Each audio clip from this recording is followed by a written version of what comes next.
Welcome. This is a continuation of the previous lecture. So in this lecture, we'll be discussing about logical and physical address space, and also we'll be discussing about static and dynamic linking. So first let us try to understand what is a logical address space and what is a physical address space. The address space that are generated by the CPU are called as logical address space. And these are also the address space that are used in the program.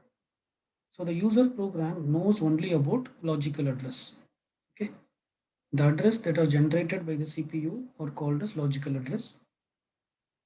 The code also knows only about the logical address.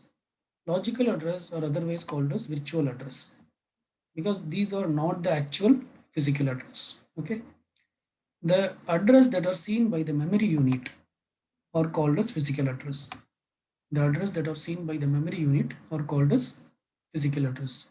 So if you recall, in the last lecture, we have discussed three types of binding schemes: binding at compile time, binding at load time, and binding at execution time. Okay. If the binding happens at compile time or at the load time, then the logical address and the physical address will be same. There won't be any difference. Okay. If the binding happens at compile time or at load time, then the logical address and physical address will be same. There will not be any difference between the logical address and the physical address.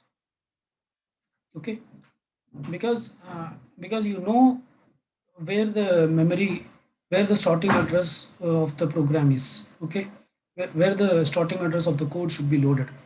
In case of compile time, before compilation itself, you know the starting address.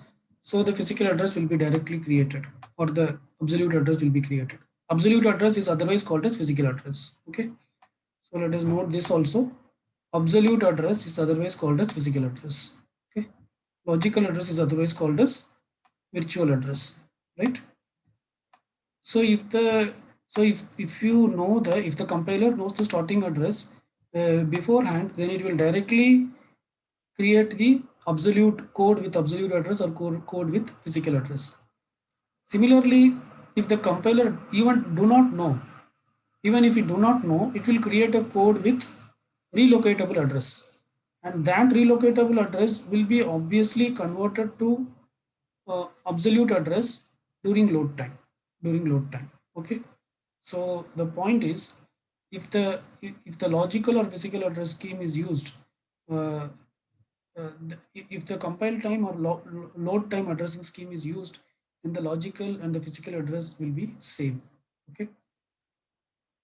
But if execution time addressing binding scheme is used, but if binding is done during execution time, then the logical address and the physical address will not be same. They will differ. Okay. Is it clear? If the binding is done at execution time, then the logical address and the physical address will not be same. They will differ.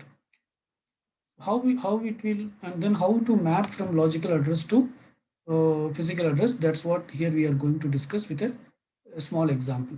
But before that, the set of all logical address generated by a program is called as logical address space. The set of all physical address generated by a program is called as physical address space. Okay. The set of all logical address generated by a program is called as logical address space, and the set of all physical address generated by a program is called as physical address space. Okay.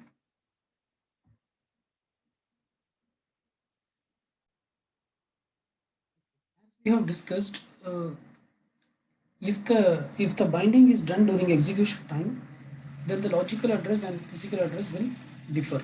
Okay. So there should be some unit which converts the logical or virtual address to physical address. There are many techniques to do that, but here let us see a very basic technique, like how the logical or virtual address can be converted to physical or absolute address.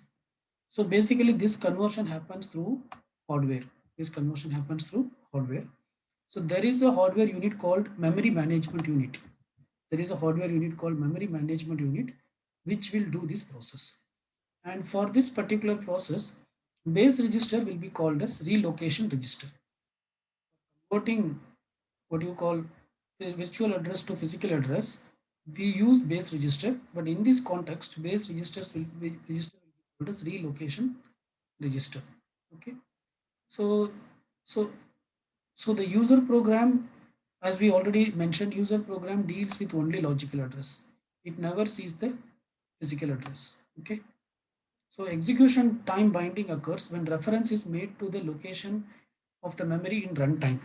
So what is execution time binding? Runtime binding means, say, say our program is referring to a variable x. Okay, so where this x is, that what is the corresponding memory, that location will be decided only at runtime. So that is called as execution time binding. If it is compile time binding, it will be its address will be identified during compile time. If it is load time binding, its address will be identified during the load time. In the execution time binding, the variables, the symbolic address will be converted to the physical address only during the runtime. Okay, logical address, or it's not symbolic address, the logical address. The logical address may be the logical address will be bounded to physical address only during the runtime. That is what is called as execution time binding. Now let us see this how it happens with an example. Okay, say this diagram shows that, assume that the CPU is creating an logical address 346. So this is the address created by the CPU, which is 346. But now we are using execution time binding. So the actual mapping to the physical address will be done at runtime. Okay. So there will be a register called as relocation register, which is nothing but the base register. So whatever the content in the relocation register, that will be added with the logical address. As a result, what you get, that will be the actual physical address. That will be the actual physical address. So that is what we discussed. In execution time, if the binding happens at execution time, then the logical address and the physical address will differ. But this will not be the case if if the binding happens at compile time or load time. In that case, uh, whether it is compile time binding or load time binding, you will know the starting address in the compile time, in the sense before compiling you know, in the load time in the sense before loading you know. So the CPU will know from which location the address should be paused. So CPU will directly pause uh, of the correct address, that address. So the logical address itself will be the physical address. Okay, right. And so So if you are using runtime binding, the particular routine will not be called, will not be loaded until it is called. The particular routine will not be loaded until it is called. What does it mean? Assume that you have written a program. Say it may be a C program or a Java program or whatever it may be.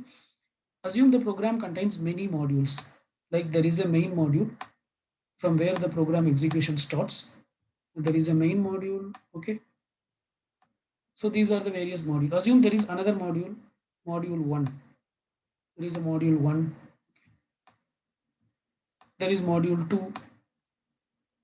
Like that, there are different modules out there. There are different modules, right? Maybe up to there is up to module n. Up to module n are there. Okay. Now now the question is, will all the modules will be loaded into the memory at the same time? No. It means then you are wasting the memory. Okay. So what will happen in the sense? What will happen in the sense, first only the main module will be loaded. Only the main module will be first loaded into the memory.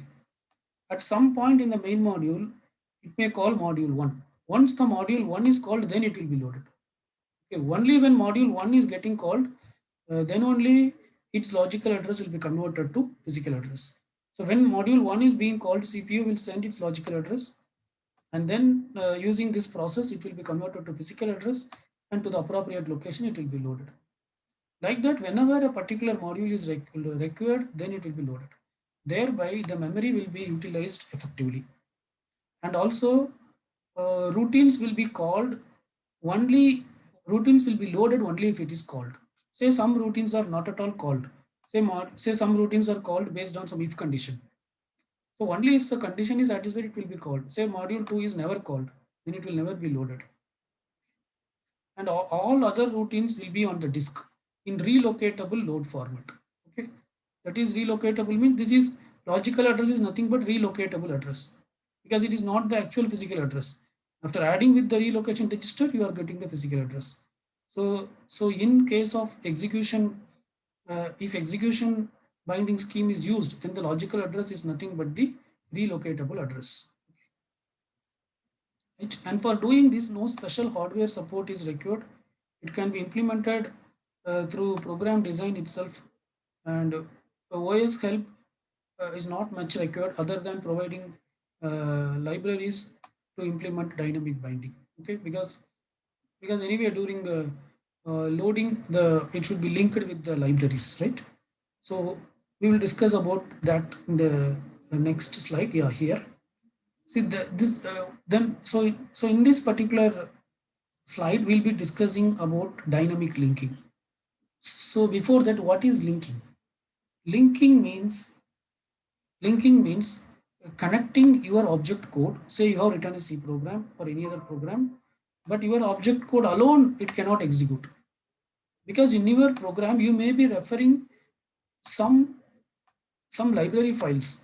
So those library files should be connected. Those library files should be connected with your program. So connecting your object code with the library files, that process is called as linking. Connecting the library files, connecting the library files with the object code of the user program, that process is called as linking. Now this linking can be either static linking or it can be dynamic linking. Okay. If the loader does this linking, if the loader does this linking, then that is called as static linking. Okay, in static linking means what? System libraries and program code combined by the loader in the binary program image.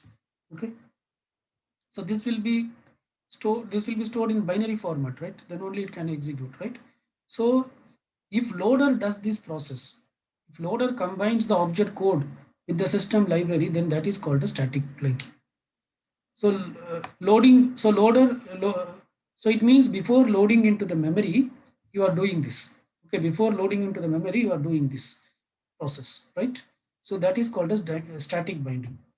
In dynamic binding, this linking process will be postponed until execution time, right? In dynamic binding, so loader will not do this linking.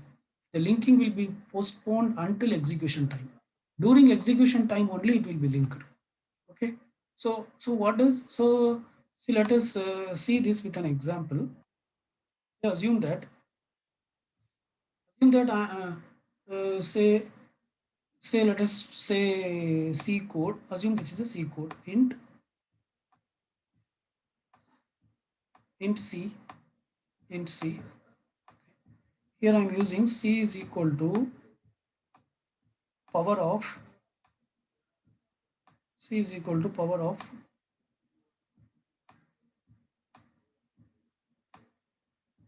x comma 3. So it will calculate the power of x comma 3, that is it will calculate x cube and it will store in C. So before that, here we are declaring x is equal to 9. We are declaring x is equal to 9. Okay. Say the respective header files are added. Hash include math.h, whatever it may be, that is added. Okay. C is assigned with 9. Now what is this math? So what is this power? Power is not an user defined module. Power is a predefined module which is available in math.h. Power is a predefined module which is available in math.h. So you are including math.h in this program. Okay.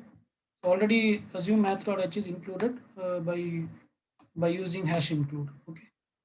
Hash include math.h, whatever you right. Okay. So so this power is the library function. So your all these are your code. This will be converted to machine code. This everything will be converted to machine code. But this power machine code is already available, and that should be connected with your program. So that is called as linking. If that is happening at compile, if that is happening at load time, then that is called as static linking. But if this process is postponed, to runtime, then that is called as dynamic linking. But how will you postpone to runtime? So this is postponed to, it can be postponed to runtime by using a small piece of code called stub. Okay, by using a small piece of code called stub. So stub, so wherever this kind of linking comes, wherever this kind of linking comes, this, I mean, wherever this kind of reference to library comes, that will be replaced with stub. That will be replaced with stub. Wherever this kind of reference to library comes, that will be replaced by stub. What is stub? What is stub? Stub is, so that will be replaced by stub. Stub is actually a small piece of code that indicates how to locate the appropriate library routine which is in the memory, right? Stub is a small piece of code which helps to locate the appropriate library routine in the memory. Okay, but but but if the routine is already available in the memory, it will help to, it will help to connect with that particular routine. It will, the stub is the one using that the appropriate routine in the memory can be located if the routine is already in the memory. Okay, if it is not in the memory, if it is not in the memory, then stub will help to load the routine, then stub will help to load the routine and then connect. Okay, so stub will perform both the process either way, right? So stub will first check whether that particular library routine is available or not. If it is available, then it will locate it during execution time. Okay, if it is not available, then stub will load that routine and then it will locate to it. Okay, so by this what happens in the sense, say there are many programs, say there are not only one program, no, there may be many program in the memory, many user may be executing. So there is a program p1.c, there is a program p2.c, say like that up to 10 programs or say 20, 10 or 20 programs are there in the memory. Obviously it will not be in C format, it will be in the object code. Okay, so let us say p1.o, p2.o, like that, right? Say different programs may refer to different libraries, right? But but with dynamic binding, what happens, these libraries will be loaded only once to the memory, only one copy of the library will be loaded, and multiple programs may refer this. Maybe this power may be used by program 1 and also program 2, then the stub will just locate here. Okay, like that, wherever it is, wherever the corresponding libraries are there, that will be located. But if you are using static binding, then this code will repeat here again. This library code will repeat in P1, it will repeat in P2, like that. Okay, so that is the advantage of using dynamic binding, and that is done by stub. First, stub will check whether it is in uh, the routine is already in the memory or not. If it is there, it will just locate. If it is not there, it will load it and then it will locate it. Okay, there is something called as shared memory, shared libraries. See, what is meant by shared libraries? See, these libraries will update. It is not that the libraries, once it is created, it is that's all. No, the particular what you call the creators of the language, they will keep updating the libraries. For example, whatever the library is available in C or Java, they will keep updating. So the new versions of libraries may also be available. For example, some of your program may be compiled with with new libraries, assuming with new libraries, and some of the program may be compiled with the old libraries. Okay, in that case, the memory may have both libraries. In that case, the memory may have both the versions of the library. It may have new version and also it may have the old version. If a program is using the old version of the library, that will locate to the old version of the library. And if some other program is using new version of the library, then it may refer to the new version of the library. So that concept is called as shared libraries. Okay. So I think the point is clear. The libraries need will not be, it is not that it will never change, it may change, the libraries may change and it may get updated. Okay, so maybe your program sometimes, if it may be compiled with the new library, or some other programs or some other user programs may be compiled with old library. In that case, the program or the stub will refer to the appropriate library. In that case, both the libraries should be loaded into the memory. Okay, that concept is called as shared libraries. Okay, so that's it about logical address to physical address conversion and dynamic linking. Right. Let us stop here. Thank you.